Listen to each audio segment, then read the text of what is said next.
gentlemen, we are just 12 days away from the clash at the Coliseum. I am excited for that, but we got two stories to talk about here. Welcome back to a Tuesday edition of Inside Lines. My name is Jet. The first story we're going to talk about revolves on an announcement that took place during the NFC Divisional Playoff on Saturday, I believe it was, between the San Francisco 49ers and the Green Bay Packers, when a promotional statement from NASCAR and from Fox announced that Fox will be having a new broadcasting personality to their booth, beginning with the Busch Clash and the Daytona 500. And it's none other than NASCAR Hall of Famer, three-time Cup champion Tony Stewart will be joining Clint Boyer and Mike Joy for the first two races of the Cup season, the Coliseum event, and the Daytona 500. Now, this is going to be the beginning of a rotational change that Fox will be doing with the Cup Series coverage. No longer will they be having three full-time booth partners for the Cup Series. Mike Joy and Clint Boyer, they'll be on from Daytona or from the Clash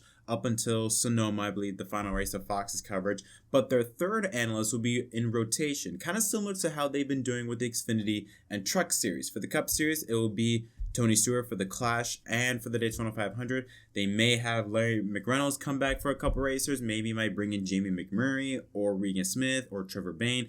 But that third analyst to the booth will be a rotational shift instead of the traditional three-man booth for the entire portion of the campaign. And honestly, I love this move. This is a great move from Fox. It gives the network some stability or some credibility, I feel like, because NASCAR on Fox since 2001, back then, I mean, their production level in 2001 compared to now is night and day. I mean, today's Fox's coverage of NASCAR is more or less a joke. In a sense, I'm not going to dive in deep into this, but it's been pretty poor, the coverage has been. And also in terms of production, in terms of taking the sport seriously, has all been going downhill for Fox.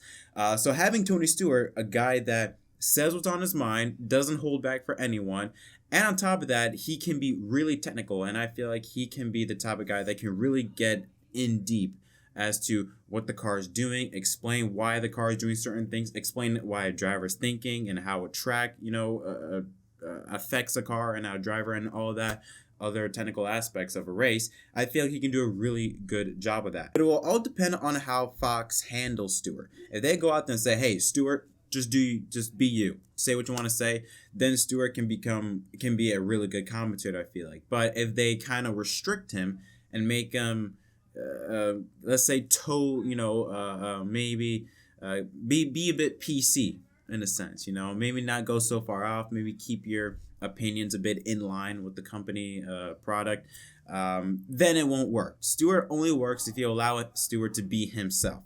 And if Fox does that, I feel like Stewart can become a fantastic commentator. I know a lot of people would say they want Stewart for the full time or for the entire season. I don't think this is going to happen because I don't think Stewart wants to do that and wants to focus more of his time on racing, like racing on dirt and things like that. So I don't feel like he wants to be able to pursue this as a full-time gig.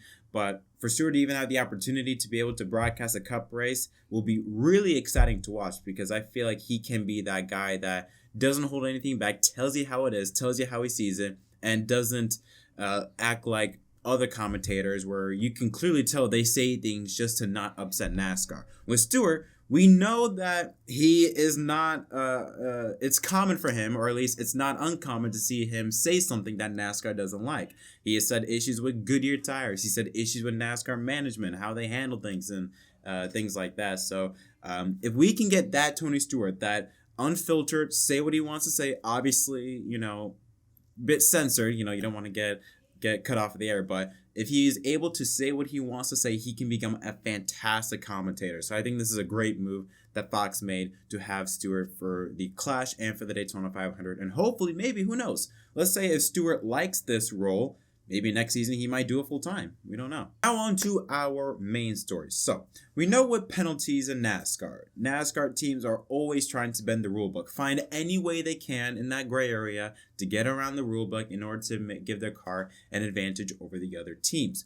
Well, NASCAR, they're being very strict with that. And I mean, they are unleashing some extremely harsh penalties for teams that are going to try to bend the rule book with the next gen car. And it is huge. we're going to break it up into the 3 L's of penalties: L1, L2, L3. Let's begin with the L1 penalties. So for L1 penalties, it includes things like a post-race failure to meet minimum weight requirements, team source parts not meeting the NASCAR rules but not rising to a higher level penalty, and failures in the submission and approval process of parts. The penalty options for those L1 penalties could be a 20 to 75 point reduction, a 1 to 10 point playoff reduction, a suspension of one crew member for 1 to 3 races, and a fine ranging between $25,000 and $100,000. The L2 penalties, they get a bit more harsh. Modifications to single source next-gen parts not rising to L3 level infractions, the violation of engine seal requirements, and unapproved alterations to the engine control system wiring.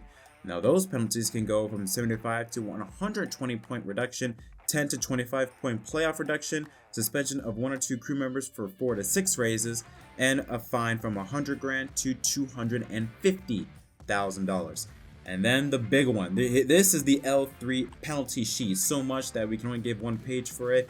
And this is big penalties. Number 1, counterfeiting or modifying single source next-gen parts, engine infractions like cubic inch displacement, compression ratio, assembly and internal components, and performance enhancements like nitro or vacuum leaks. The ECU or EFI, the electronic fuel injection violations, modifying tires and or fuel, and violating of private team testing policy.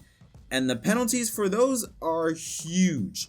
120 to 180 point deduction, 25 to 50 playoff point deduction, suspension of 1 or 2 crew members for 6 races, fines ranging from $250,000 to $500,000, and then I think the big one, the nullifying postseason eligibility regardless of wins, points, and other qualifying criteria, and 1 race suspension for the team in the event of repeat high-level violation. Those are some massive penalties, especially for that L3 one. The possibility that you could be disqualified from even participating in the playoffs. It doesn't matter if you have a 9-win season. If you commit an L3 penalty infraction, you could be just taken out of the playoffs entirely. It doesn't matter how many wins you have, doesn't matter how big of a point lead you have, you're done, which is big news. Now, why the harsh penalties? Why is it so harsh? Well, there's an explanation for it. Steve O'Donnell, the NASCAR Vice President and Chief Racing Development Officer,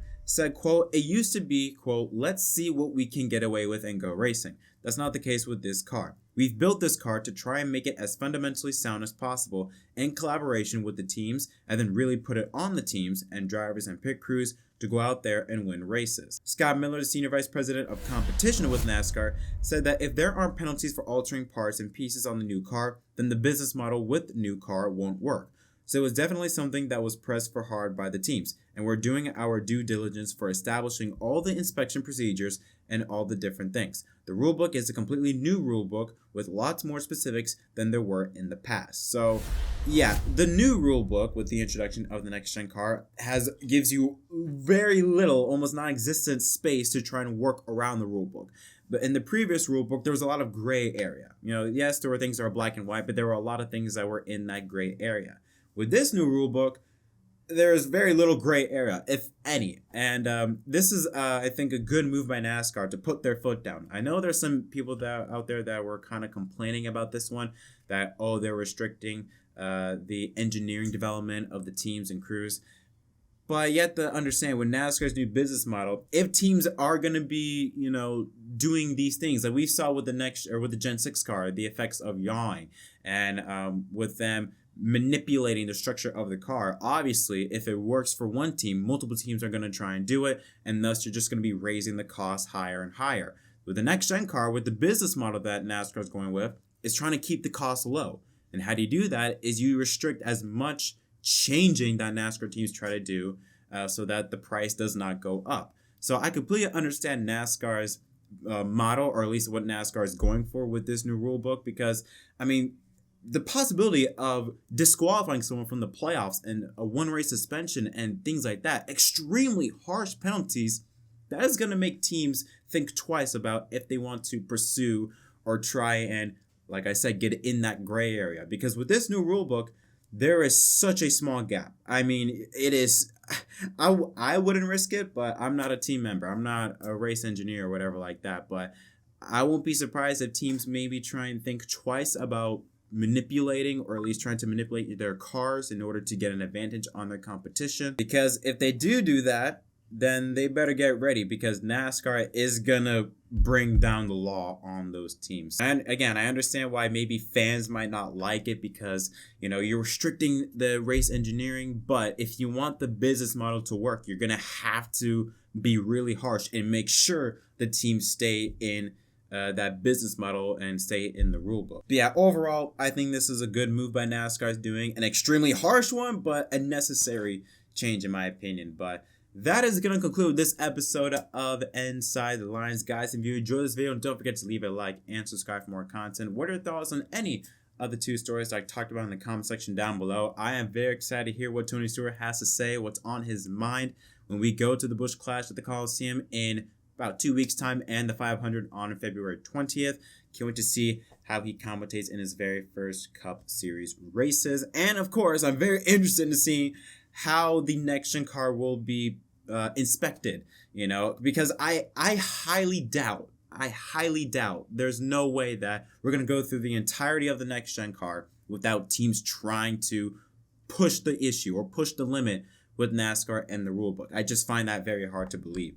Teams are going to find the way to get their way or get around the rule book. They're going to find a way to innovate these cars to make it faster than, their competition. And they're going to try and bend the rule book. There's no way. They're just going to be like, okay, yeah, fine, we'll play within the rules. No, that's not how they work. But I'm very interested into seeing if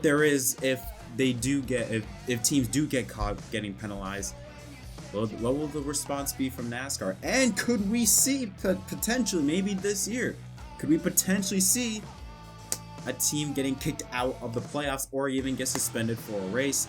It'll be very interesting to find out. But like I said, that's it for this episode. Thank y'all so much for watching. My name is Jet, and I'll see you next time.